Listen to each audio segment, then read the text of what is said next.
Welcome back to the channel, Outriders. So this is going to be a refined top tree Pestilence build for Technomancer. I made a video early on in the game's life, and since then I've acquired a lot of new mods and really ramped up the DPS, and I've put together almost a glass cannon-like build where you can really scale your DPS. I want to talk about why I do things a little different than some other people, and honestly, it's a pretty straightforward build that you may have seen before, but I get asked this all the time, and I wanted to provide you what I consider to be the best build for in-game, possibly in the game. So if you want to, be sure to stay tuned after the actual breakdown of my tree if you want to see what the gameplay is capable of and what this build can do. And I'll break everything down as thorough as I possibly can. So let's begin, everybody. So for the build, we have a pretty much traditional top tree Pestilence build here. We go right down the middle. We opt into Assault Master. If you're more of a rifle guy and love those satisfying, headshot crits, you can go into Sniper Master and obviously swap out the Assault for Sniper, things like this. So you get a little flexibility. It's important that you put on Exposing Toxin so you can add vulnerability and, of course, do more damage to vulnerable targets with Marked for Execution. The rest of it's there as expected. You get the additional damage. You take a little more in return. Double up, or actually get an additional 50% of your mag, more damage to Toxic, and Empowering Antenna, which is huge. Over for the skills, Blighted Rounds is what this entire build is built around. You are no stranger to what this can do. It doesn't need explained. It's just where your damage comes from, and you can keep it up infinitely. Cold Snap is an aggressive or defensive option. I am kind of built into a glass cannon. I use it more defensively, but depending on a little tweak to your armor, you could probably care to use this about as more frequent as you would like if you want to play aggressively. And Blighted Turret is huge. Now, it's not necessarily strong on its own, but it acts as an extension of yourself, so it pulls aggro, which could be placed in very, very key essential places to split enemies. Again, like I said, this is more of a glass cannon, ultimate DPS build, so taking some attention off of me could really be the difference between surviving and dying. Not to mention, it's on a 6.5 second cooldown, which is spammable. And it works really well with that last antenna perk over here, and I can keep that weapon damage up pretty much permanently throughout the entire duration of the expedition or any run that you may be participating in. Now, as for the inventory, keep in mind that this is a template to work on. Realistically, I'll explain what you need for all of these. This isn't an absolute perfect build. I can obviously find a little bit better epic if need be, or a better epic in this area, but for what they are, they do everything that they need to do. I'm just missing a few key components that are just really keeping my numbers from reaching their maximum potential. I have a really high rolled Inferno Seed. I opted to keep Brain Eater and get rid of the Moloch perk and keep on Embalmer's Rage. I'm a big fan of this perk. It's not as satisfying as something like Killing Spree where you see higher numbers on your crits, but you can keep crits up almost throughout an entire run if you're aggressive in solo, and therefore that'll translate to more damage in general, whether or not you're a very accurate player or not so much. So, of course, if I had an epic variant, if I can get as high a firepower as possible in the 90,000s and get close range damage instead of the saddest power, and possibly get a nice mod down below that is going to be something like Anomaly Enhancer or anything that influences crit, could be a much better role than what this Inferno Seed can do. So that's a room for upgrade. Looking at the helmet, this is another one that is a room for upgrade. I've got a very fine rolled one, but of course, status power and cooldown reduction don't necessarily help a full-blown DPS too much, but if I could find an epic, obviously the close range damage, long range damage is everything you want down all of these pieces. You want firepower, close range, long range on all 5, ideally if you can find it. Now this one fortunately comes with Sharp Eye, which is one of the best damage perks in the game.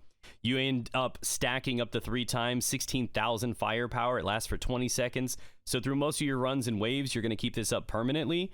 This normally comes with Bloodlust, which you can see down here, but because I rolled this one at a really nice roll with everything I was looking for, I went ahead and slapped Euthanizer on top of this, and that's another massive damage perk for this. You are built around Toxic. You are going to have infinite uptime on your Blighted rounds, so you're naturally going to be doing 25% more damage against pretty much everybody you're fighting, and that's a huge perk.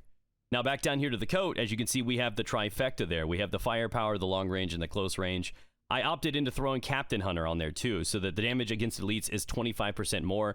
Those are the guys that are realistically going to kill you, so it's important that you get them out of the way as possible. And Bloodlust is another one of those stacking options that works much like Sharp Eye and is really going to help scale when you're clearing out waves of enemies.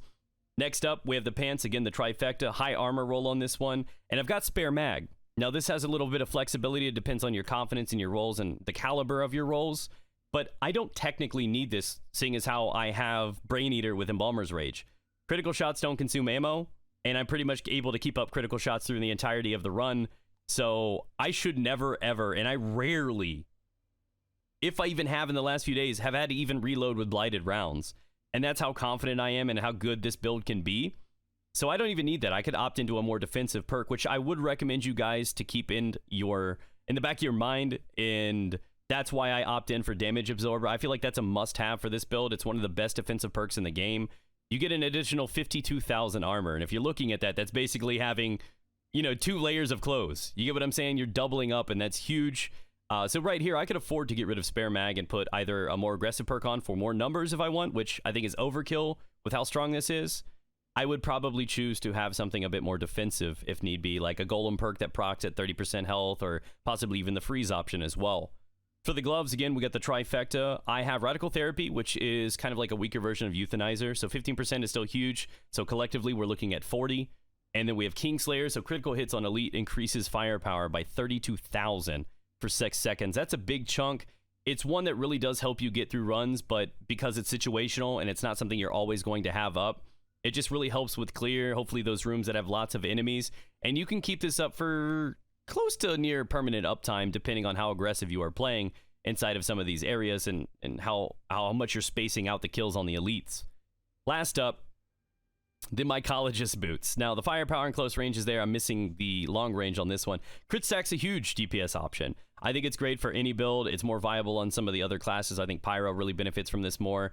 But that is an absolute incredible DPS option. Toxic Lead is one of the most important parts of this entire build. Again, I can't survive on crits alone, but Toxic Lead, killing enemies afflicted with Toxic, will instantly replenish 40% of your ammo in your magazine, which on its own, with the burst of this, is going to keep me at permanent uptime through the entirety of this run. So I don't care what I'm doing, what activity I'm doing, whether or not I got 1, 2, or 3 people I'm playing with, that perk alone keeps Blighted rounds up for good. And that is the build. So enjoy.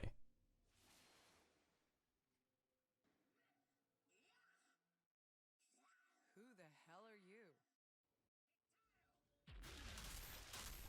The Pharaoh's down the bar, and now they think I'm falling for this painfully obvious trap.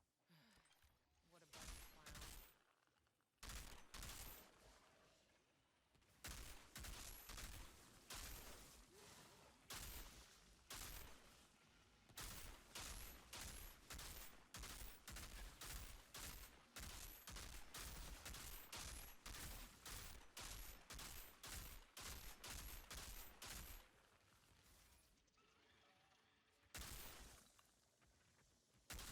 Creatures. That feral maniac capture them for sport?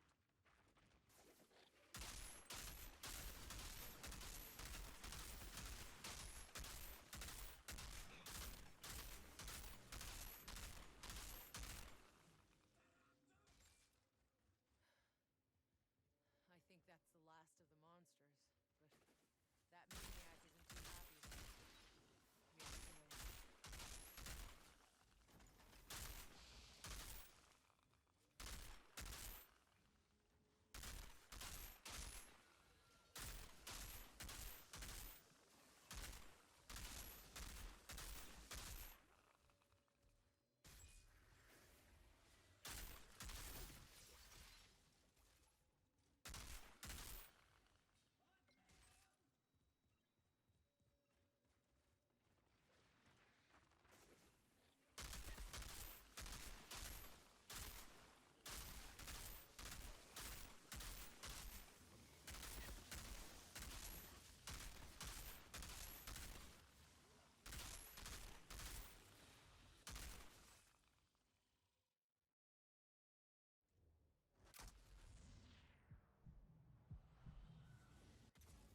Not a bad shot. Maybe he'll finally shut up now. The pot is ours.